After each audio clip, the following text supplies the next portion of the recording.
Bismillahirrahmanirrahim. Hafsat, kashi na 8. Masu sauraro kada ku manta mun tsaya a daidai inda Dawud ya ce, baby ba a saba ba. An fari da mata uku. Hararar shi Hafsat ta yi ta ce, mai Annur ɗina sai na mishi mata 4 lokacin auren shi ta kai ƙarshen maganar tana haɗa rai. Dariya sosai Dawud ya yi tukuna ya ce, kai baby, tun baki yi auren ba har kin saka wa yaron da zaki haifa suna. O ni Dawud baki mashin kunya ta? Lalle baby Kams ya koya miki fitsara to zan mishi hukunci tunda ya koya miki rashin kunya. Hafsat shiru ta yi jin an ambato mata inda yake mata ƙaiƙayi sai can ta yi murmushin ƙarfin hali ta ce ɗin an ji ai idan na haifi namiji Annur zan saka mishi. Dan ma ka ji kuma da kake zancen wai Kams ya koya min rashin kunya ai naga kai ne malamin mu ko. Hafsat ta kai ƙarshen maganar kamar za ta yi kuka. Dawud ko tuni ya gano damuwa kwance a idon Hafsat ya ce baby to yi haƙuri kin ji ki je ki wanka sai mu yi magana idan kin tashi. Hafsat ta mai da hawayen da yake son zubo mata ta miƙe ta yi shiga bedroom ɗin Dawud. Shi kuma Dawud duk sai ya ji ba daɗi ganin yadda lokaci guda bebin nashi ta canza.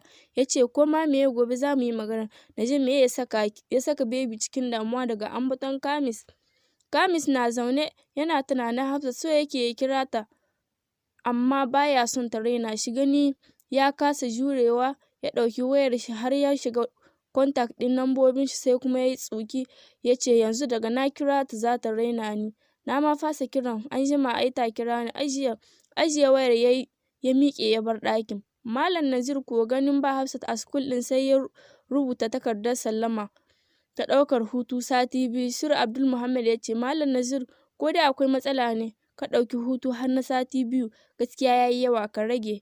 Ina ma laifin sati 1. Malam Nazir ya sunkuyar da kai ya soma shararo shegiyar kamar haka. Sir dama ina da problem ne shi yasa na ɗauki hutu ina son samun natsuwa ne yanzu ko na zo school ɗin ba na iya yin aiki shi yasa na ɗauki hutu please sir a taimaka banda lafiya ne zan je na ɗan huta sai na dawo bayan na ji sauƙi insha Allah.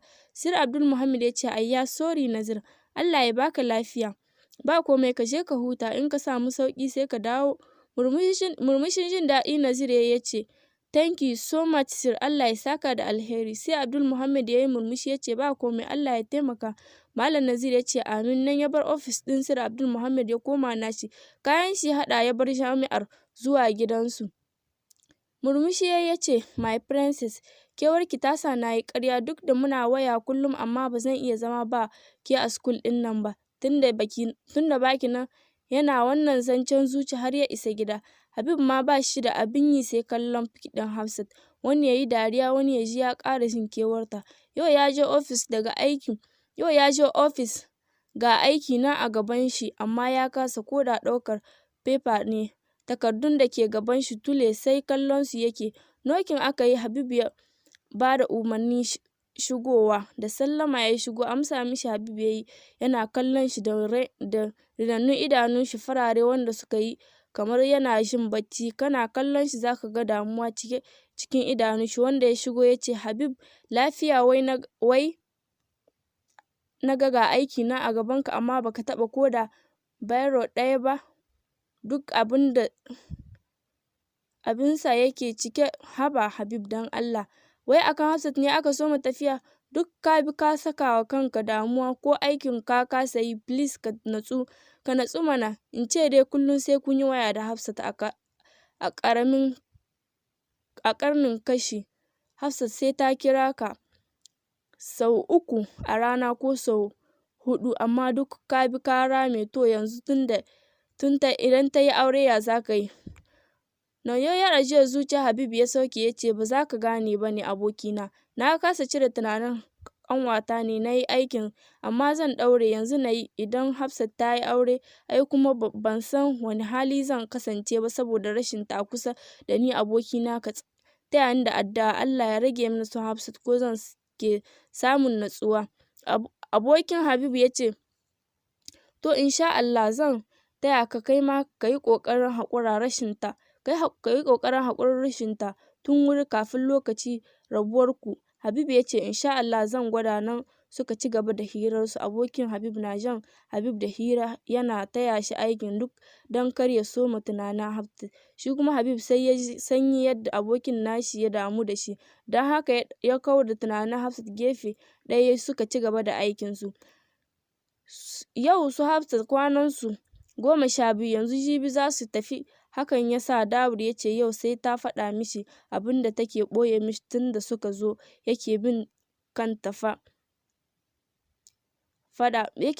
domin ta faɗa mishi, amma sai ta gudu ɗaki don kar ya takura mata da tambaya. Hafsat ko ba ta son faɗa wa Dawud abin da yake zuciyarta saboda kar ta lalata abokantakarsu.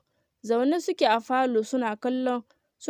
Dawud ya kalli Hafsat ya ce, "Baby, yau dai sai kin faɗa min abin da kike ɓoye min. Ban san yaushe kika koyi ɓoye-ɓoye ba da yake menene yake damun ki faɗa min yau ba inda zaki je sai kin faɗa min ko kwana za mu yi a zaune." Dawud ya kai ƙarshen magana yana haɗa rai, alamar ba wasa ya dawo asalin soyayyen shi. Hafsat ta ɗago kai ta kalli Dawud, suna haɗa ido nan take ta ji gabanta ya rasu. Tsorata ta yi da ganin halin da Dawud ya komo. Da sauri ta miƙe za ta gudu kamar yadda ta saba. Tana tashi Dawud ya cafko ta dawo kan cinyar shi ya matse ta yadda ko motsin kirki ta kasa yi. Ya ce, "Za ki faɗa min ko sai na zane ki iye?" Dawud ya faɗi maganar cikin ɓacin rai don ba ƙaramar cutarwa yake ba idan ya ga tana cikin damuwa. To fa, Hafsat dai an shiga tsaka mai wuya. Shin kuna ganin ta faɗa wa Dawud damuwarta ko kuma yaya za ta yi, ko ta yi shiru? Dawud ya kalli Hafsat rai a ɓace ya ce, "Za ki faɗa min ko sai na zane ki iye?" Dawud ya faɗi maganar cikin tsawa. Hafsat kuwa tuni cikinta ya ba da ƙululu. Runtse ido ta yi tana karanto addu'a a zuciyarta. A hankali ta soma tunanin ƙaryar da za ta sharara wa yaran. Can ta ɗago tana kallon Dawud, shi ma ita yake kallo yana son jin damuwarta. Ya ce, "Please mana baby, ko so kike na zane ki ɗin?" Hafsat ta ce, "A'a yaya, ka yi haƙuri, ba na son faɗa maka abin da zai tada maka hankali ne, amma zan faɗa maka yanzu." Dawud ya ce, "Ok, ina jin ki baby, maza faɗa mini." Hafsat ta sunkuyar da kai tana kuka cikin kukan ta ce, "Yaya." "Na'am baby." Dawud ya amsa mata. Hafsat ta ce, "Yaya, yanzu haka ina fama da ciwon zuciya." A razane Dawud ya kalli Hafsat ya ce, "What baby, abin da na ji da gaske ne kike ko kuwa ƙarya kike min? Ki faɗa min gaskiya. Yanzu ke ce kike ɗauke da ciwon zuciya baby? Wace muguwar ƙaddara ce ta faɗa miki haka? Inna lillahi wa inna ilaihi raji'un. Ki faɗa min gaskiya, waye ya yi sanadiyar saka ki wannan yanayin? Ki faɗa min ko waye shi a Nijeriya. Idan na kama shi sai dai uwar shi ta haifi wani ba shi ba." Hafsat kuwa kallon Dawud take ba ko ƙiftawa, ganin yadda yake masifa. Tuni idon shi ya yi ja saboda tsananin ɓacin rai. Ji ta yi ya ba ta tausayi ganin yadda ya birkice lokaci guda saboda maganar ciwonta. Ta ce, "To yanzu ya zan yi idan na faɗa mishi Kamis ne sanadiyar kamuwata da wannan ciwon zuciya?" Girgiza kai ta yi ta ce, "Kai gaskiya impossible na raba abokantaka. Zan dai bari a haka." Dawud ganin Hafsat ta yi mishi ƙuru da ido sai da ta bashi tausayi, sai ta bashi haushi. Hannu ya ɗaga zai kifa ta da mari sai ya fasa. Ya ce, "No, ba zan iya ba dukanki ba baby." Sai sake kallon ta yayi, har yanzu dai ba ta daina kallon shi ba. Girgiza ta yayi yana faɗin, "Baby, kin yi magana mana." Da sauri Hafsat ta ɗago daga duniyar tunanin da take yi ta ce, "Yaya, kawai dauriyar Allah ce, babu wanda ya saka min wannan halin. Allah ne ya ɗaura min ciwon. Please yaya, ka daina irin wannan ɓacin ran. Tsoro kake bani idan na ganka baka murmushi. Don Allah yaya, kar ka saka damuwa a ranka. Ka ji please yaya. In dai ka yi haƙuri na gani, in dai ka yi murmushi na gani." Hafsat ta kai ƙarshen magana tana taɓa fuskar Dawud. Dawud ya ce, "Baby na." "Na'am yaya na." Hafsat ta amsa. Dawud kallonta ya yi cike da tausayawa da zallar so da ƙauna. Ya ma rasa mai zai mata. ya ji sanyi iskan mai zafi ya furzar daga bakin shi ya ce to Allah ya baki lafiya ki daina tunani ba barkatai kar ki taso da ciwon na kin ji baby. Hafsat ta ce to yaya insha Allah zan daina kai ma kar ka saka kanka a damuwa ka ji yayana. Dan murmushi ya ce to baby insha Allah. Nan suka ci gaba da hirarsu suna kallo Dawud na yi wa Hafsat hira ya ji shiru. Murmushi ya ce shafa labari na ji kin yi shiru. Jin bata motsa ba ya ɗago kanta da ta kwantar a cinyar shi. Gani yayi bacci yayi gaba da ita. Kallonta yake yana mamakin yadda ta kamu da ciwon zuciya. Yarinya ƙarama da ita. Numfasawa ya ce Allah ya baki lafiya baby. Gyara mata kwanciya yayi ya ci gaba da kallon shi. Sai wajen ƙarfe 12 na dare tukuni Dawud ya kashe kayan kallon. Duk wasu kayan wuta sai da ya kashe tukune ya haska hasken wayar shi. Yana kallon Hafsat da ta makale mishi sai baccinta take yi hankali kwance. Murmushi ya ce baby rigima tukune ya saɓe ta a kafaɗa ya yi ɗakinta. Yana shiga ya kwantar da ita. Addu'a ya karanto mata sosai tukune ya shafe mata jikinta da shi. Bayan ya gama ya rufe ta da blanket. Fita ya yi a ɗakin ya nufi nashi ɗakin. Dawud na shiga ɗakinsa wanka ya yi ya ɗaura alwala. Bayan ya fito ya yi nafila yana gamawa ya hau kan bed ɗin shi. Sosai maganar Hafsat take mishi yawo a kunne wai ita tana ɗauke da ciwon zuciya. Kai wannan abun akwai mamaki, Dawud ya faɗa a fili yana girgiza kai yana ta safa da marwa har bacci ya yi gaba da shi. Habib ne yana rubutu a wata takarda sai faman murmushi yake yana jinjina kai alamar dai abin da yake rubuta yana saka shi nishaɗi. Ba komai face foton Hafsat yake zanawa akan takardar. Bayan ya gama ya liƙa a jikin bangon ɗakin shi. Masha Allah ya faɗa yana ƙarewa zanen kallo ya ce kin yi kyau my princess ɗina. Allah ya baki miji na gari. Dawowa ya zauna ya kuma fara wani zanen. Yau su Hafsat za su dawo Nigeria. Dawud duk sai ya ji ba daɗi ganin bebin nashi za ta tafi ta bar shi. Hafsat ta fito sanye da abaya black abaya ta amshi farar fatarta da ta yi kyau sosai.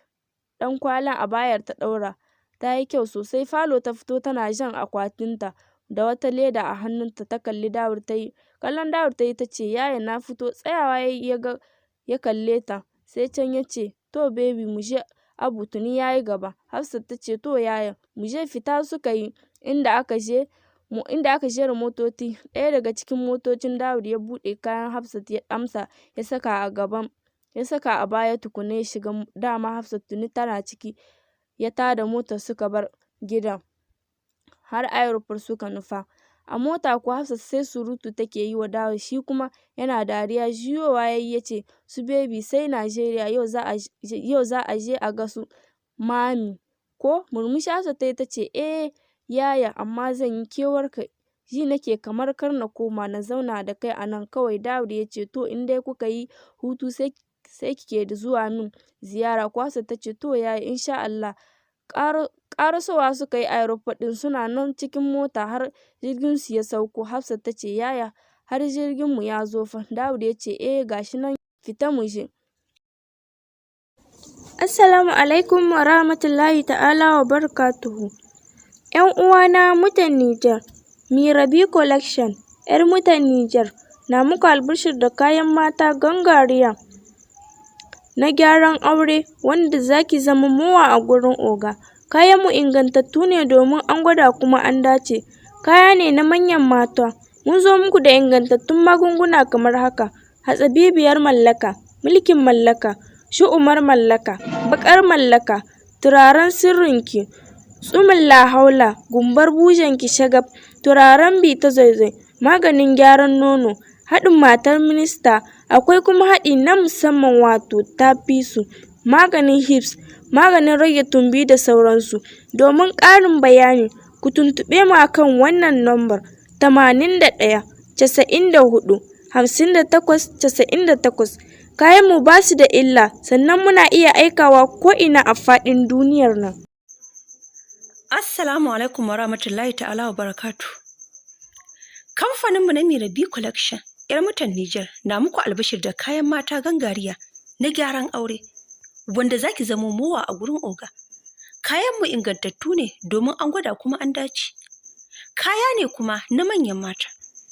Mun zo muku da ingantattun magunguna kamar haka: hatsabibiyar mallaka, mulkin mallaka, shi'umar mallaka, baƙar mallaka, turaren sirrinki shi ma na mallaka ne, tsumin lahaula, gumbar bujenki shakaf, turaren bita zaizai, maganin gyaran nono, wato mai gida welcome, haɗin matar minista, akwai haɗi na musamman, wato haɗin tafisu, maganin gyaran hips, wato mai gida bye-bye, maganin rage tumbi da sauransu. Kamfaninmu na Mirabi Collection, kamfani ne da ya saba sharewa mata hawaye a ɓangaren zamantakewar aure. Ga mutanenmu na Nijar, za ku iya tuntuɓar wannan lambar domin ƙarin bayani. +227 81 74 58 78. Ga mutanenmu na Najeriya kuma, za ku iya tuntuɓar wannan lambar 081 42 80 0199. Kayanmu ba su da illa ko kaɗan, sannan muna iya aikawa ko'ina a faɗin duniya.